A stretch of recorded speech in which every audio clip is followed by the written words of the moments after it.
Halo guys, kembali lagi dalam channel YouTube Lady Ruman Sara.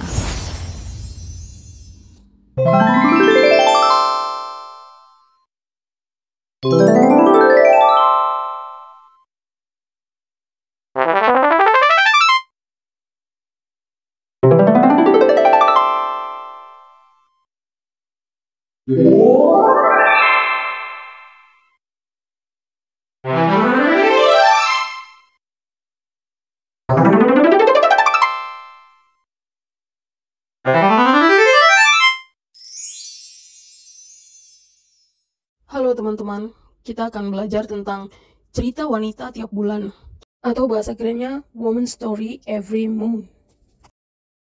Pada awalnya, organ reproduksi laki-laki dan perempuan adalah sama. Setelah usia kehamilan 8 minggu, terjadi diferensiasi atau perbedaan fungsi sesuai dengan kromosom yang bersatu. Perempuan memiliki 2 kromosom X tanpa kromosom Y. Oleh karena tidak terdapat gen Y dan tidak terdapat hormon testosteron, maka organ reproduksi perempuan mengalami perkembangan menjadi organ reproduksi wanita yang terdiri dari 2, yaitu eksternal bagian luar dan internal bagian dalam. Saat kita terlahir menjadi seorang wanita atau perempuan, kita akan mengalami perkembangan psikoseksual dari fase oral sampai fase genital. Pada fase genital, anak mulai masuk fase pubertas, ditandai dengan terbentuknya payudara yang mulai membesar. Masa pubertas atau masa remaja merupakan masa transisi dari anak ke dewasa, ditandai dengan menstruasi pada wanita dan mimpi basah pada pria. Sebagian wanita dewasa hanya tahu menstruasi tiap bulan, tapi pada negara suku tertentu di belahan dunia, banyak yang tidak mengetahui tentang cerita seorang wanita tiap bulannya. Mari kita lihat cerita wanita setiap bulannya. Tuhan menciptakan seorang wanita mengalami perubahan siklus reproduksi setiap bulan. Sejarah hidup wanita setiap bulan adalah untuk mempersiapkan kehamilan. Disebut sebagai proses ada tidaknya haid atau menstruasi. Di mana bila wanita mengalami haid, artinya wanita tidak hamil. Bila wanita tidak mengalami haid, artinya wanita hamil. Haid atau menstruasi adalah pelepasan lapisan dinding rahim yang tidak digunakan untuk proses kehamilan, sehingga terjadi perdarahan yang keluar dari alat kelamin wanita. Cerita wanita tiap bulan, yaitu yang mengalami haid atau menstruasi setiap bulan, dapat dinilai dari 3 hal. Pertama yaitu siklus haid, kedua yaitu lamanya haid, ketiga yaitu jumlah darah. Sekitar 5-7 tahun pasca menarhe atau haid pertama kali pertanda pubertas, siklus haid relatif memanjang. Kemudian perlahan panjang siklus haid mulai berkurang menuju ke siklus yang normal, memasuki masa reproduksi yang berkisar di usia 20-40 tahun. Ada 4 organ utama yang terlibat dalam siklus reproduksi, yaitu 1. Hipotalamus, 2. Hipofisis yang menghasilkan sel alfa untuk sekresi prolaktin dan sekresi sel beta untuk mensekresi FSH dan LH. Yang ketiga adalah uterus, dan yang keempat adalah ovarium, di mana ovarium akan mensekresi estrogen dan progesteron. Siklus reproduksi wanita terdiri dari 2 siklus setiap bulannya, yaitu pertama siklus ovarium yang terjadi di dalam ovarium, dan yang kedua siklus uterus yang terjadi di dalam uterus. Siklus ovarium selain berfungsi utama sebagai tempat pemasakan sel-sel germinal juga berfungsi mensekresi beberapa hormon. Ovarium secara ontogenitis terdiri atas 3 unsur. Pertama, 1. Epitel koelom, mesotelium, 2. Sel germinal, dan 3. Sel-sel mesenkim lain yang menjadi sel-sel stroma dan sel TK. Siklus ovarium terdiri atas 3 fase. 1. Fase folikular. Folikular primer terdiri atas oosit primer yang dikelilingi oleh sel-sel folikel. Oosit primer merupakan perkembangan dari oogonium. Siklus ovarium terdiri atas 3 fase. 1. Fase folikular. Pada fase ini, folikel primer terdiri atas oosit primer yang dikelilingi oleh sel-sel folikel. Oosit primer merupakan perkembangan dari oogonium. Oogonium adalah calon sel telur ovum yang tunggal. Oogonia adalah calon cikal bakal sel telur yang banyak atau jamak. Pembentukan sel telur ini disebut oogenesis. Oogenesis pada manusia dimulai sejak di dalam kandungan, yaitu di dalam ovari fetus perempuan dalam bulan kedua. Terdapat 600 oogonia dalam kedua ovarium, dan 6 juta pada bulan kelima, serta 2 juta pada saat lahir, yang bertahan sampai menjelang pubertas, yaitu 300-400 ribu yang mengalami degenerasi. Hal ini di bawah pengaruh FSH. Folikel berkembang menjadi folikel yang masak atau yang disebut folikel de Graaff, dan dengan adanya LH akan terjadi ovulasi. Siklus ovarium yang kedua adalah fase ovulasi. Pada fase ovulasi terjadi lonjakan LH yang sangat penting untuk proses ovulasi pasca keluarnya oosit dari folikel. Tanda-tanda dan tes untuk ovulasi: 1.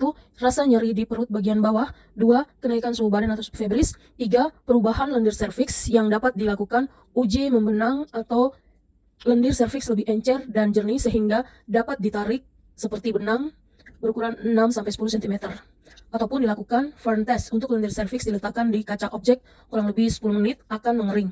Tampak gambaran daun pakis. Yang keempat, adanya gambaran fase sekresi pada endometrium. Yang kelima, kenaikan kadar progesteron. Yang keenam, yaitu kenaikan mendadak LH. Yang ketujuh adalah pemeriksaan USG untuk melihat folikel ukurannya lebih dari 17 mm, menunjukkan folikelnya sudah masak dan biasanya antara 17-20 mm. Siklus ovarium yang ketiga adalah fase luteal. Setelah ovulasi, atas pengaruh LH, sel granulosa mengalami hiperplasia sehingga terbentuk korpus luteum yang juga menghasilkan estrogen dan progesteron. Jika tidak terjadi pembuahan kurang lebih 9 hari pasca ovulasi, maka pertama korpus luteum akan mengalami degenerasi dan kemudian menjadi korpus albicans. Jika terjadi pembuahan, maka pertama korpus luteum makin besar dan disebut korpus luteum kehamilan.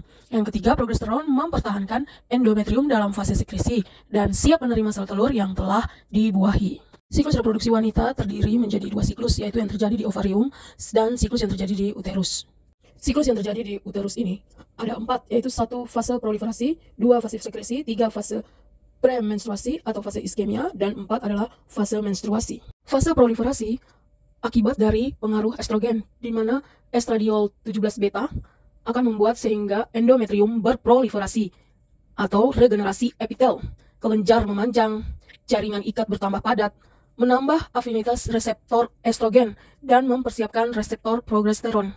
Fase proliferasi dari berhenti darah menstruasi sampai hari ke-14. Setelah menstruasi berakhir, dimulailah fase proliferasi di mana terjadi pertumbuhan dari desidua fungsional untuk mempersiapkan rahim untuk perlekatan janin. Pada fase ini, endometrium tumbuh kembali. Fase sekresi adalah fase sesudah terjadinya ovulasi, di mana hormon progesteron dikeluarkan dan mempengaruhi pertumbuhan endometrium untuk membuat kondisi rahim siap untuk implementasi atau perlekatan janin ke rahim.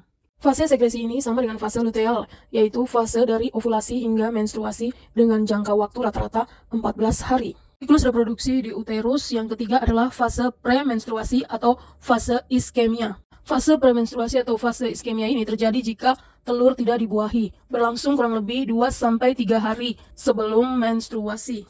Korpus luteum berdegenerasi sehingga sekresi progesteron dan estrogen turun. Perubahan vaskular mengakibatkan pengkerutan lapisan fungsional endometrium sehingga terjadi vasokonstriksi arteri spiralis pada 4-24 jam sebelum menstruasi. Kemudian arteri yang mengkerut ini berdilatasi. Bagian-bagian yang nekrosis terlepas berupa darah menstruasi. Siklus reproduksi wanita yang terjadi di uterus yang keempat adalah fase menstruasi. Mula-mula terjadi robekan pada arteri spiralis, terjadi hematom di endometrium bagian luar atau atasnya menggelembung, dan terjadi robekan akhirnya lepas. Perdarahan menstruasi berhenti bila arteri spiralis berkonstriksi. Kemudian terjadi regenerasi dari sisa-sisa stratum spongiosum endometrium.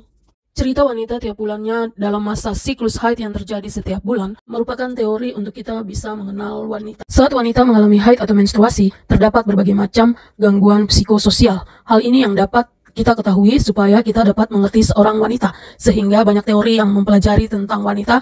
Para pria tidak lagi mengatakan saya tidak mengerti wanita, tapi dengan kita mengetahui cerita wanita tiap bulan ini, kita dapat mengetahui hari-hari di mana wanita harus dijauhi supaya kita tidak mengalami masalah sosial.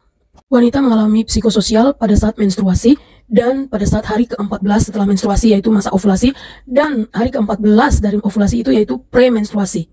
Masalah psikososial yang dialami wanita adalah nyeri perut, kram perut, nyeri tulang belakang, kelelahan atau keletihan, perubahan mood, dan mudah marah-marah, mengalami kembung dan sakit pada payudara, dan mengalami ngidam atau bisa banyak sekali makan karena kelaparan. Hal-hal inilah yang membuat para wanita sering banyak berkunjung ke dokter untuk memeriksakan diri. Para dokter pun sering bertanya pada wanita muda yang sering datang ke dokter, yaitu apakah Anda sedang haid? Jadi untuk dapat memahami seorang wanita, kalian cukup tahu cerita wanita tiap bulannya, yaitu mengetahui kapan tanggal haid. Dengan mengetahui satu kunci itu saja, kapan tanggal haid, kalian dapat menghitung 14 hari kemudian, saya tidak boleh menemui wanita ini, karena dia pasti mengalami banyak masalah psikososial, karena itu bukan kesalahannya, tetapi itu adalah masalah hormon di tubuh wanita tersebut. Semoga bermanfaat ya guys dari cerita wanita tiap bulan ini. Dadah!